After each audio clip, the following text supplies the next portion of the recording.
تو دوسرا اختلاف کدھر ہوا؟ دوسرا اختلاف ان سے ہوا جنرل فیض کے اوپر. اب میں آج ساری قوم کے سامنے رکھنا چاہتا ہوں جو حقائق کیا تھے. میرا جنرل فیض کو اس وقت میں سمجھتا تھا کہ کیونکہ 2021-22 کی سردیاں ہمارے لیے بڑی مشکل ہوں گی، میں چاہتا تھا کیونکہ افغانستان کا فال آؤٹ آنا تھا، میں یہ چاہ رہا تھا کہ ان کو یہ سردیوں تک جنرل فیض کو رکھا جائے. کیونکہ اگر سب سے مشکل ٹائم ہے تو جو سب سے ایکسپیرینسڈ آپ کا انٹیلیجنس کا چیف ہے اس کو ہونا چاہیے، آپ کا بیسٹ کھلاڑی ہونا چاہیے. مجھے تب سے خوف تھا دہشت گردی کا. میں نے بار بار جنرل سے بھی بات کی، میں نے اپنی کیبنٹ کو بھی بتایا کہ سردیاں ہمارے لیے مشکل ہیں، کیونکہ ایک پوری تاریخ میں دیکھ رہا تھا، مجھے تو پوری بیک گراؤنڈ پتا ہے اس کی.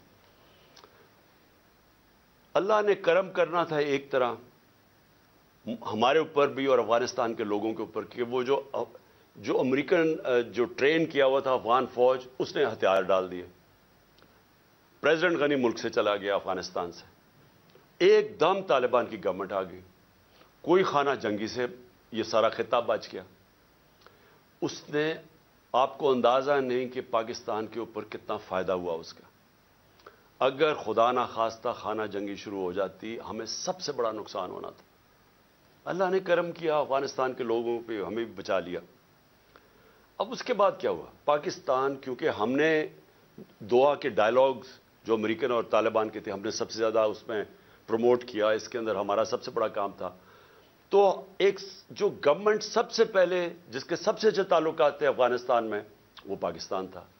اور جو دنیا نے ایکنالج کیا کہ جو ایویکویشن ہوئی افغانستان میں اس میں پاکستان نے سب سے بڑا رول پلے کیا کیونکہ ہمارے تعلقات اچھے تھے. اور پھر شاہ محمود قریشی کو میں نے وہاں بھیجا، انہوں نے ان سے میٹنگز کی. ہماری کوشش یہ تھی کہ 2500 کلومیٹر کا ہمارا بارڈر ہے افغانستان کے ساتھ. ہمارے تعلقات اچھے ہوں گے تو یہ جو 3 قسم کے دہشت گرد پاکستان میں آپریٹ کر رہے تھے، BLA TTP اور پھر ISIL، تو ہماری کوشش یہ تھی کہ ہم ان کے ساتھ اگر وہاں سٹیبل گورنمنٹ آ جائے تو پاکستان بچ جاتا ہے دہشت گردی سے. OIC کی منسٹرز کی میٹنگ کروائی غالباً دسمبر میرے خیال میں 2021 میں. افغانستان کو ٹاپک رکھا، دنیا کو بتایا کہ افغانستان کی سٹیبلٹی ضروری ہے، جس پہ ایک ہم نے اپنی وجہ بتائی کہ پاکستان میں دہشت گردی کنٹرول کرنے کے لیے سٹیبل افغانستان ضروری ہے. کانفرنس کروائی. اس کے بعد کیا ہوا کہ اس کے بعد بدقسمتی سے رجیم چینج آ گئی کہ اب جب اپنی افغانستان میں ایک پرو پاکستان گورنمنٹ ہے، یعنی اینٹی نہیں ہے کیونکہ غنی ایڈمنسٹریشن تو پاکستان کے خلاف تھی، جب وہ آ گئی ہے تو ہمیں کوشش کرنا چاہیے.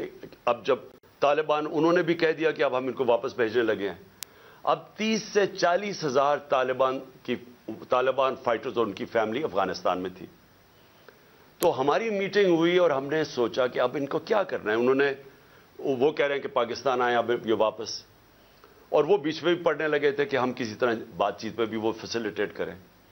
اب ڈسکشن یہ ہوئی کیونکہ یہ جو سیکیورٹی ایشوز ہیں وہ تو ہم بات کرتے تھے جنرل باجوہ اور ISI سے.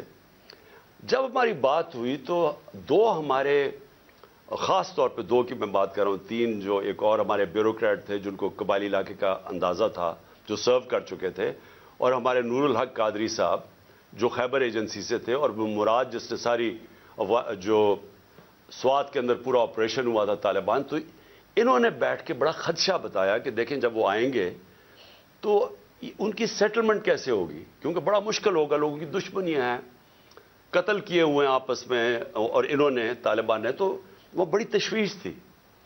تو یہ فیصلہ کیا گیا کہ ہمارے جو قبائلی علاقے کے MNAs اور وہ بیٹھ کے ہماری سیکیورٹی فورسز فیصلہ کریں گی کہ ان کو ریہیبلیٹیٹ کیسے کرنا ہے. یہ بھی سوچا کہ ان کے لیے پیسے خرچ کریں گے، کیونکہ 2 ہی ہے نا، یا ہم ان کو مار دیں ساروں کو کھڑا کر کے، اور یا پھر ان کو سیٹل کریں اور ان سے کوئی اگریمنٹ کریں. اس کے علاوہ تو تیسرا کچھ نہیں تھا.